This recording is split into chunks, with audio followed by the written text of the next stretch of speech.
A TV do passado, das memórias afetivas e das influências socioeconômicas, políticas, culturais e profissionais. A TV do presente e de como se faz presente, do que representa, do que repercute e de como repercute. A TV do amanhã, de como pode ser relevante em alcance e qualidade, que atende às necessidades de um povo cada vez mais disposto a fazer valer os seus direitos e interesses. A seguir, você vai acompanhar reflexões de ativistas e acadêmicos que se dedicam aos campos das diversidades e dos direitos humanos. Uma proposta do meu projeto de pós-doutoramento, vinculado ao Núcleo de Estudos das Diversidades, Intolerâncias e Conflitos da Universidade de São Paulo.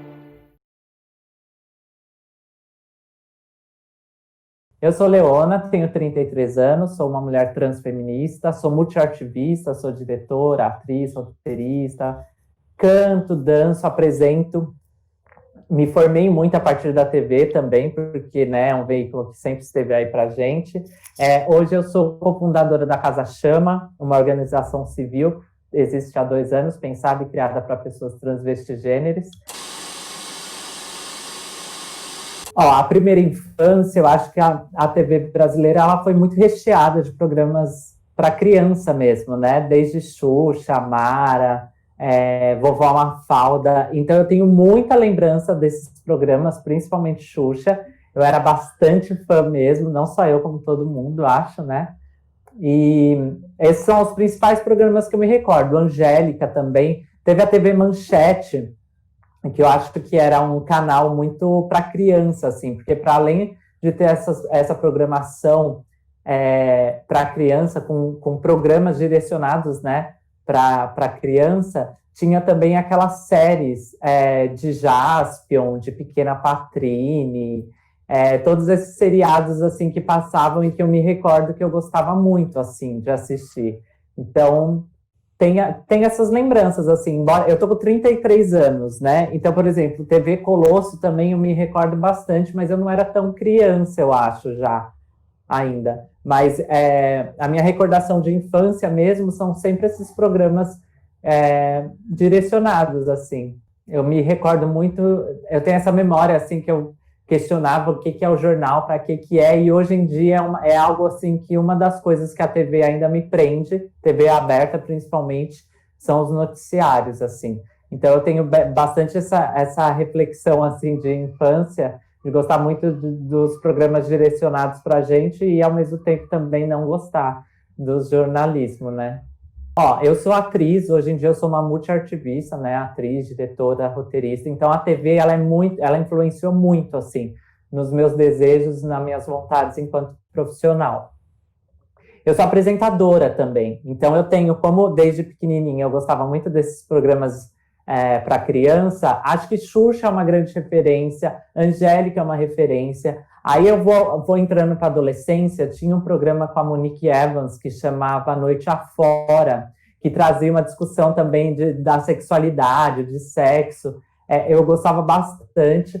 Vem esses programas, vem a MTV, eu acho que a MTV é uma influenciadora grande da minha geração, né? Nos programas de música e dos VJs, assim. Então, Fernanda Lima, que até hoje em dia também tem um formato de programa, O Amor e Sexo, que eu acho muito interessante.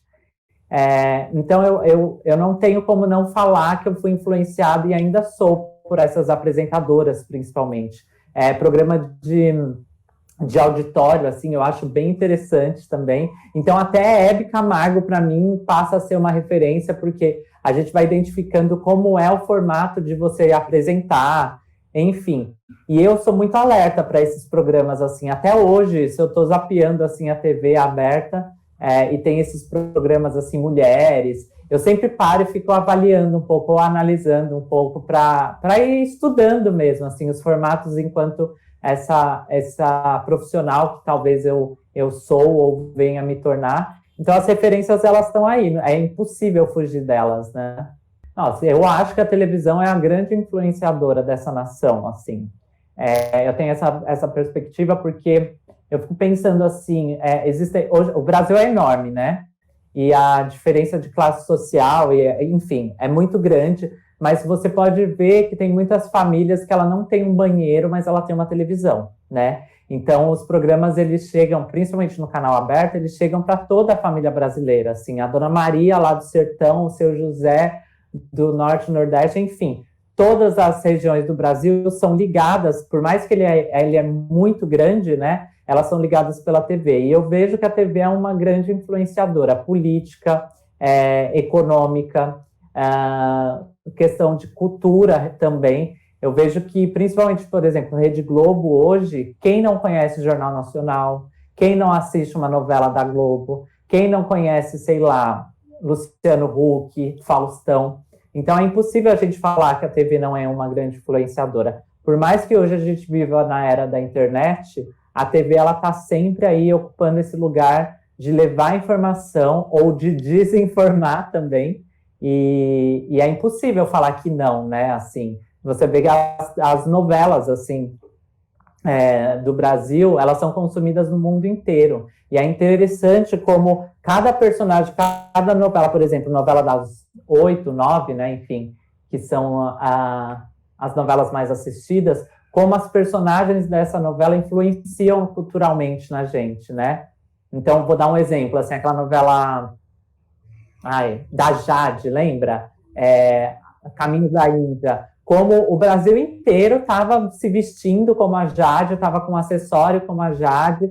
Então, é interessante identificar o quão a TV é um veículo que influencia a nação, assim. Politicamente também, né? Quantos golpes a gente não identifica que foram dados com o fortalecimento da mídia, assim, ou com o desfortalecimento da mídia, né?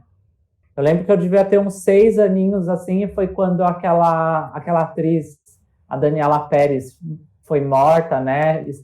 Foi atesourada pelo namorado, e a época da novela da mãe dela, da Glória Pérez. Eu lembro que isso foi uma coisa que mexeu muito comigo. Eu lembro também, por exemplo, de programas, né? Que sempre traziam polêmicas. O programa do Gugu, que eu não lembro qual que era o nome, mas eu lembro que vira e mexe, ele sempre trazia alguma polêmica, assim, no domingo, sabe? Do PCC, enfim, assim. Eu acho que eu não vou me recordar agora de algo muito direcionado, assim. Mas, por exemplo, também acho que esses fatos históricos, assim, que chegam pela gente, pela mídia, eles sempre são eles ficam marcados através da forma que é trazido, né? O 11 de setembro, eu me recordo muito, assim, como foi trazido. Enfim, eu acho que principalmente esses acontecimentos, assim, históricos, né? A TV tem muita influência.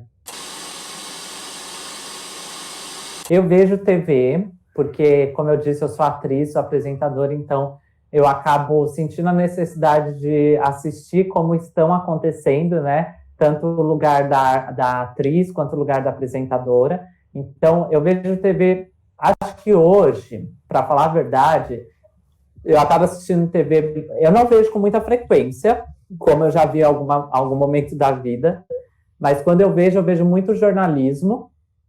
Por exemplo, o Jornal Nacional e Fantástico, assim, são dois movimentos de jornalismo que eu acabo assistindo de vez em quando. E aí vejo novela, porque a novela, para mim, ela é muito interessante, porque eu uso ela como uma ferramenta de estudo mesmo, assim, né?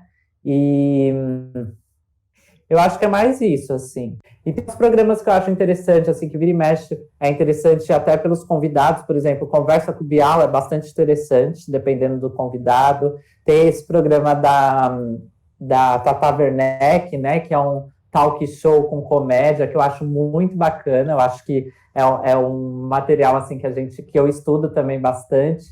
E alguns outros programas, assim, mas são raros, assim, eu não sei nem te dizer mesmo, assim. Não é com mais tanta frequência, mas acabo zapeando, porque eu moro com família, né? Então, por mais que nós jovens já tenhamos nos desligado um tanto da TV por causa da internet, mas mãe não se desligou, pai também não. Então, você acaba, às vezes, em alguns momentos, estar ali assistindo também junto com alguém, né? Eu, em particular, hoje fico avaliando a grade da TV brasileira, ela está muito, muito sem graça, ela está muito vazia. É muito assim, eu não sei se é pelo motivo de, por exemplo, a Globo, ela sempre foi a grande emissora, né? Então, para mim, os melhores programas estão na Globo, assim, é indiscutível. E tem dias da semana, por exemplo, um domingo, que é quase impossível você conseguir assistir TV, assim, pelo menos para mim, né? Isso vai de gosto, claro. Então, assim, eu acho que está muito difícil, acho que teria muito para melhorar, eu acho que os canais estão aí, são muitos canais abertos, né? Que daria para a gente abrir e consumir eles de uma outra maneira, até dar possibilidades para a sociedade ser mais participativa, né, na TV, e de uma forma que não está acontecendo, assim. Então, eu fico triste, porque eu acho que a TV é uma grande, como se fala, um grande trunfo, assim, do Brasil, sabe? É algo que, tipo, tem muito significado para esse povo, mas de uns tempos para cá eu fico assistindo, assim, que ela está sendo bem...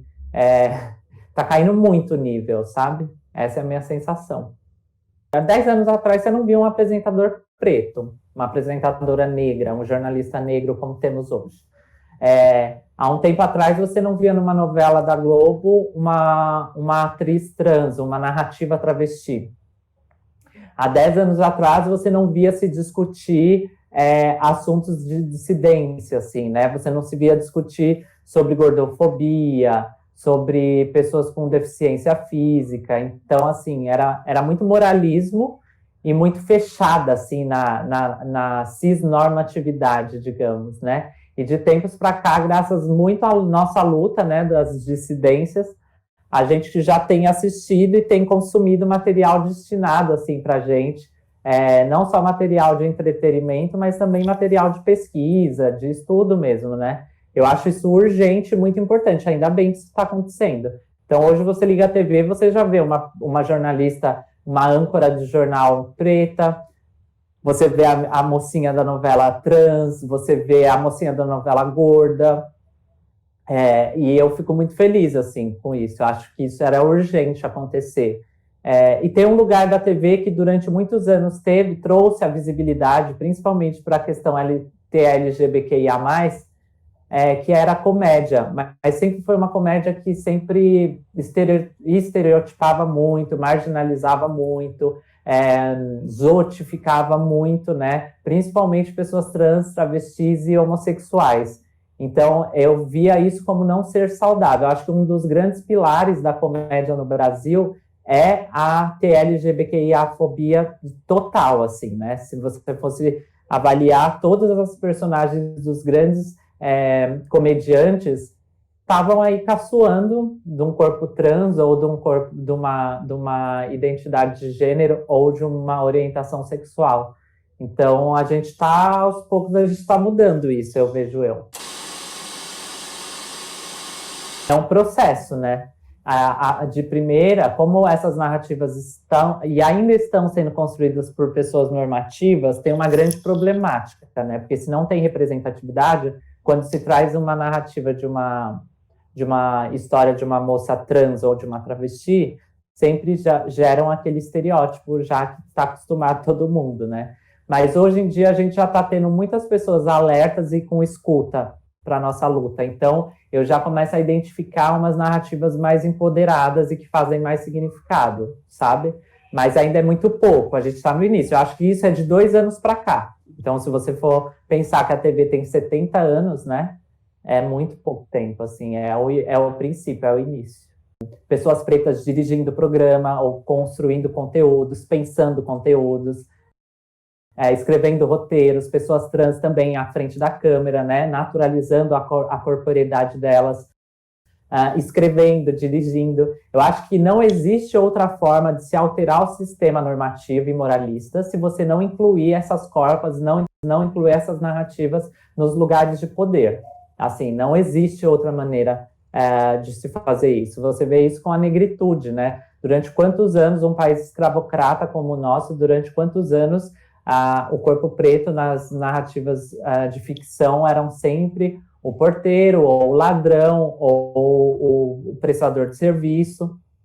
E aí, quando você passa a dar abertura para essas corpas se incluírem nos lugares de poder, você começa a perceber a diferença. Então, você já tem uma Thaís Araújo fazendo uma protagonista, ela apresentando um programa, ela podendo ir num programa em horário nobre fazer uma discussão sobre tal tema. Então, é dessa forma. A gente precisou ver uma Thaís Araújo lá anos atrás fazendo uma Chica da Silva quanto protagonista, para depois ela vir para a Globo e também viver um protagonista, para ela poder ser inserida como uma apresentadora e hoje uma formadora de opinião, né? Olha o percurso que isso foi feito, né? É a inclusão dessa corpa dissidente num espaço de poder. E isso vai ter que ser feito, isso tem que ser feito com todos os corpos dissidentes. Então, enquanto a gente não tiver uma mulher trans, uma travesti, ocupando um espaço de poder também ali dentro, ela, por enquanto, ela ainda vai conseguir já estar fazendo uma personagem numa novela. Mas ela está sendo escrita por uma pessoa normativa, por um homem ou uma mulher cisgênero, que aí não traz não traz representatividade. Tem vários momentos da trama ou da narrativa que são frágeis, né? Quando a gente começar a ver, então, uma apresentadora trans ou uma diretora trans, uma roteirista trans, a gente vai começar a perceber que essas narrativas vão se alterar. E aí a inclusão dessas corpas vão estar sendo feitas e naturalizadas nos espaços, né? Nos espaços. A gente precisa fazer essa reparação histórica, né? A gente precisa incluir essas corpas ali para elas poderem se naturalizar. Vamos falar das pessoas trans travestis desse movimento, que é o que eu faço parte, né? A gente vive no país que mais se mata pessoas trans travestis no mundo. A cada 26 horas matam ou morre um corpo como o meu, né? Uma corporeidade como a minha, simplesmente por ser o que somos. E a estimativa de vida para pessoas como eu é de até 35 anos, enquanto para vocês, pessoas normativas cisgêneras, é de até 75 anos. Se a gente for estudar o porquê que isso acontece pela exclusão. Pessoas como eu são expulsas das suas casas desde os seus 12, 13 anos. Ela não tem acesso ao afeto, com isso ela não vai ter acesso à família, à educação, à saúde, enfim, ela não vai ter acessos, né? E aí, infelizmente, 90% dessas pessoas como eu estão à margem da sociedade, principalmente sobrevivendo da prostituição compulsória. Lembrando que eu não tenho nada contra a prostituição, mas eu problematizo a compulsória. Se a gente não fizer uma reparação histórica, e essa reparação histórica é poder incluir essas narrativas e essas corpas nesses espaços, a gente não naturaliza. Porque quando um corpo trans ou um corpo travesti senta no sofá da Fátima Bernardes, ou vai fazer uma entrevista com o Pedro Bial, ele ainda está num lugar de tipo, nossa, que diferente. Nossa, eu só tô acostumada a ver uma mulher com uma leona travesti, vendendo seu corpo ali na rua. Eu tô acostumada a ver uma mulher com uma leona só à noite, entendeu? Então já existe todo um estereótipo criado, um imaginário criado para as pessoas trans travestis, que só se é alterado isso se você colocar a Leona para apresentar um programa, se você colocar a Leona para fazer uma novela, se você naturalizar. Se eu não estiver nesses espaços naturalizando a minha natureza, ou seja, o meu corpo, né, a minha vivência, eu vou continuar morrendo, porque vocês vão continuar achando que nós não somos dignas de estar naqueles espaços, né? Então, e a representatividade, ela só é feita em coletivo. Não é só a Leona que tem que estar ali, tem que ter várias pessoas, né? Assim como não é só a Thaís Araújo que tem que ser a protagonista, a apresentadora. Também precisa de outras, né? Precisa de uma Maju sendo âncora do jornal. E dessa forma, não existe outra forma a não ser a reparação histórica, que é incluir esses corpos nos lugares de poder. Bom, muita cultura, muita informação, muita arte. Eu acho que esses 3 pilares, assim... Aliás, a cultura já envolve em todas, né? Mas eu penso assim, arte, informação e entretenimento, assim. Eu acho que são 3 pilares muito importantes para trazer para um canal, assim, Leona, enfim. Eu acho que falar sobre todas as necessidades, assim, né? Que hoje a gente percebe que uma sociedade moralista, como é o Brasil, se a gente for identificar aí o plano de governo, a gente vê que é super baseado no moralismo e na religião e tal. Então, acho que tem que se desconstruir isso, né? Quando eu falo que a inclusão dessas corpas nos espaços de poder são urgentes, a gente também tem que falar sobre o que quais são as diferenças, né, dessas pessoas quais são as particularidades dessas narrativas. Então, eu traria, assim, muito entretenimento, mas esse entretenimento sempre sendo entretenimento com muita cultura e com muita informação. Aí a área de informação, que é a área jornalística e tudo mais, também existir, porque eu acho que uma população sem história não é nada, e eu acho que o jornalismo tem um dever e uma obrigação muito grande nesse lugar, né? Programas eu acho que tem um lugar, uma ausência, uma falta de informação, por exemplo, sobre sexualidade também nesse país muito grande. Então, se você vê, é raro você ver algum programa que aborde a questão da sexualidade, não do sexo somente, né? Porque se você vai falar de sexualidade, você fala de sexo. Se você vai falar só de sexo, não necessariamente você vai falar de sexualidade. Eu acho que é importantíssimo a gente trazer informação sobre sexualidade, né? Sobre educação sexual, que é um país que você identifica aí que tem meninas de 10 anos sendo estupradas, meninas de 10, 14 anos sendo mãe. Então, tem uma falta de informação sobre sexualidade muito grande, assim, é um ponto que eu daria muita atenção. E aí é isso, com muito filme, muita novela, muita música, muita arte no geral, artes plásticas, performance, enfim, programas que trouxessem as nossas grandes riquezas de personalidades artísticas e acho que isso, assim, basicamente. Ela fosse dada ao povo, né? Se ela fosse tirada das três... Eu não me recordo agora, mas eu já ouvi falar sobre isso, sobre as famílias da TV, né? Os poderosos da TV, se eu não me engano, são 3. Então é isso, se você permitir que a TV seja até hoje gerida por poucas pessoas, né? Ou por poucas famílias, eles criam o universo deles e trazem para a gente só aquilo que eles acham que é importante, né? Então, ou eles informam ou eles desinformam. Eu acho que a maneira mesmo é aquilo que eu falei, sobre incluir essas corpas nos espaços de poder, é incluir o povo nesse universo de poder construir e pensar a TV, sabe? Eu não vejo outra maneira.